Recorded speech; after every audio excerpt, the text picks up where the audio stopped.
bringing metal to the masses. OnslaughtRadio.com. This is Onslaught Radio. I'm Natalie and I'm backstage at the Reading Sub89 where I'm talking to Iran and Sven from Aborted. Hi guys, how's it going? Good. Can you tell me a little bit about your latest album, Global Flatline?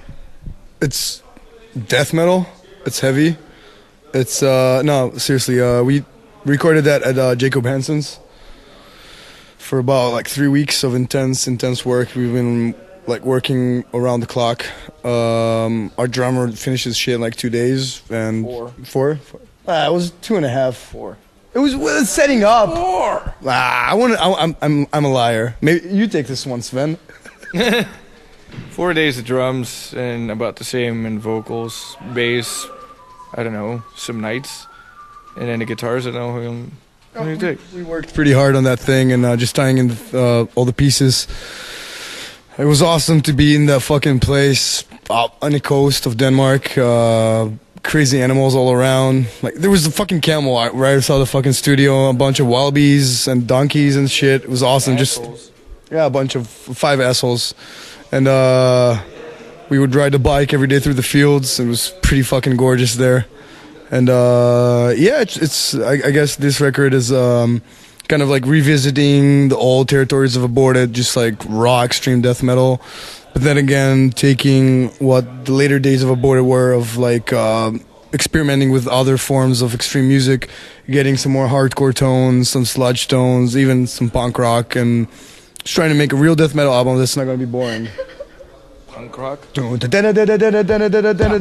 that's carcass. We called that song the Punk Rocker, Sven. That was the working title. I didn't agree. Mike, was that song punk rock? Yeah. Okay, that's settled now. So we're going with punk rock then? It was punk rock. You're both stupid. He's afraid of the sellout fucking thing. I don't give a fuck. So I guess you guys are kind of like moving with the times and kind of adding different sounds to your music now. Would you say that that's kind of evident in the latest album? I don't know if it's moving with the times. I think it's more of a personal thing for us. I don't think any bands are going specifically where we're heading to. I think it's just our own preferences in music and tastes. Yeah. Some of our influences are modern, and some of them are way older than death metal. You know, as far as, I mean, just from the top of my head, like lead-wise, you know, when playing solos, I think Mike makes use out of like modes that you don't really hear everyday metal guitar players using, and some blues, I guess we like to get into. You know, it's there. You know, it's whatever. It's pretty cool. I guess it's what kind of sets you apart from sort of other death metal bands. Yeah, I mean, we're not the only men doing that stuff, but I think, it does make us less of a cookie-cutter band, I guess, no? I guess so. I mean, I think it's also the fact that we're, you know, mixing up lots of different things, and we really play with dynamics, which is a very important part of the band, seeing that we have very, very fast parts, we have very slow parts, and there's a lot of groove and, you know, playing with tempos in between, which it's not all the time the same thing. You can't grind non-stop and like have a well-rounded musical effort. Grinding blast beats, that is, it's a very efficient tool to get a certain dynamic, but if you write it for too long, it just loses its meaning. Awesome. And what's the kind of process that you guys go through when you're actually writing the material? It's a difficult one. Yeah. We live in 3 different continents.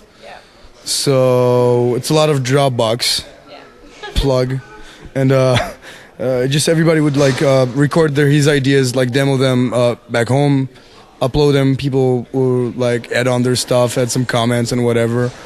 Usually Sven and I had the privilege of actually living in the same continent, so we'd get together and like I'd have some riffs and ideas, and together we'd like piece them together or whatever. And it's weird being like a metaphysical band, but at the end of the day, it's possible. So awesome. And when you guys aren't sort of writing new stuff and touring and all that kind of thing, what do you guys like to do? Well, I got my day job, so I'm doing that back home with my family, my little dog and shit.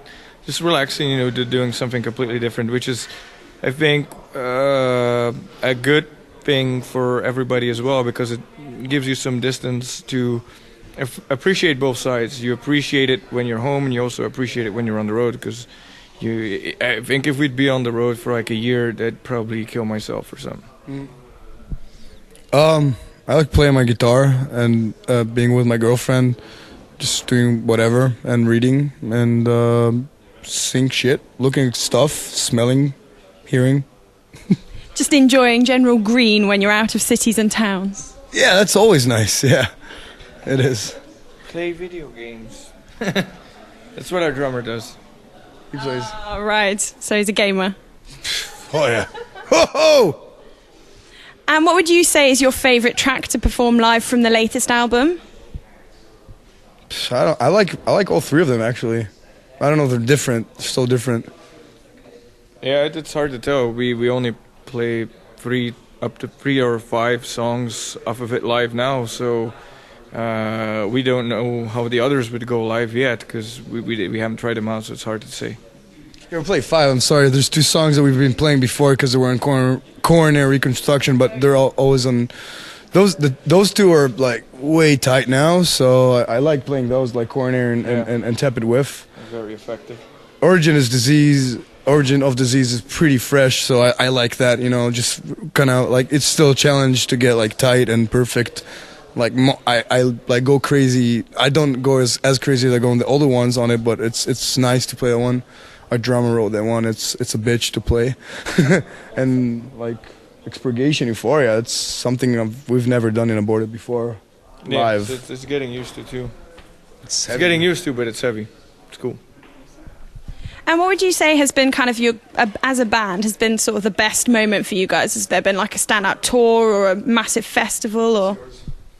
I'd say Summer Slaughter was really good in the States, touring with Carcass in the States and Cannibal Corpse in Europe. Those are probably the coolest tours we've done. Brazil. Yes. Oh, that must be amazing to go over to Brazil. Unreal.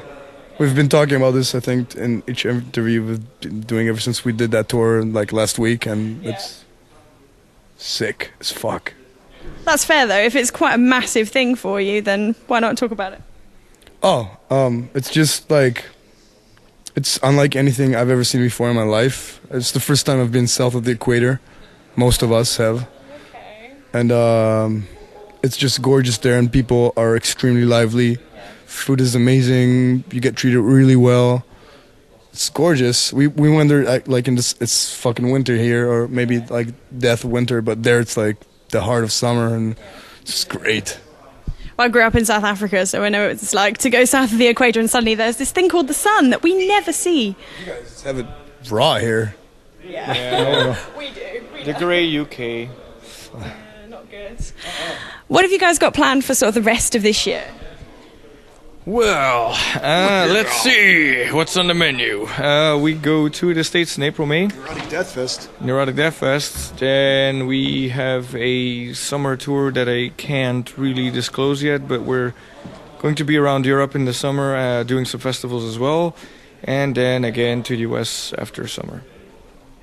That slightly screws up my next question, because the next question was, are there any possible summer UK festivals? But I presume you can't tell me that. Well, so far not in the UK, but several summer festivals. Yes, we're doing Hellfest. I believe there's a lot of English people going there, so see you there. And otherwise, nothing else I can tell you. Well, hopefully we'll look forward to maybe seeing you in the UK over the summer, because that would be really good. Awesome, guys. Well, good luck for the set this evening, and thank you very much for talking to Onslaught Radio. Thank you very much.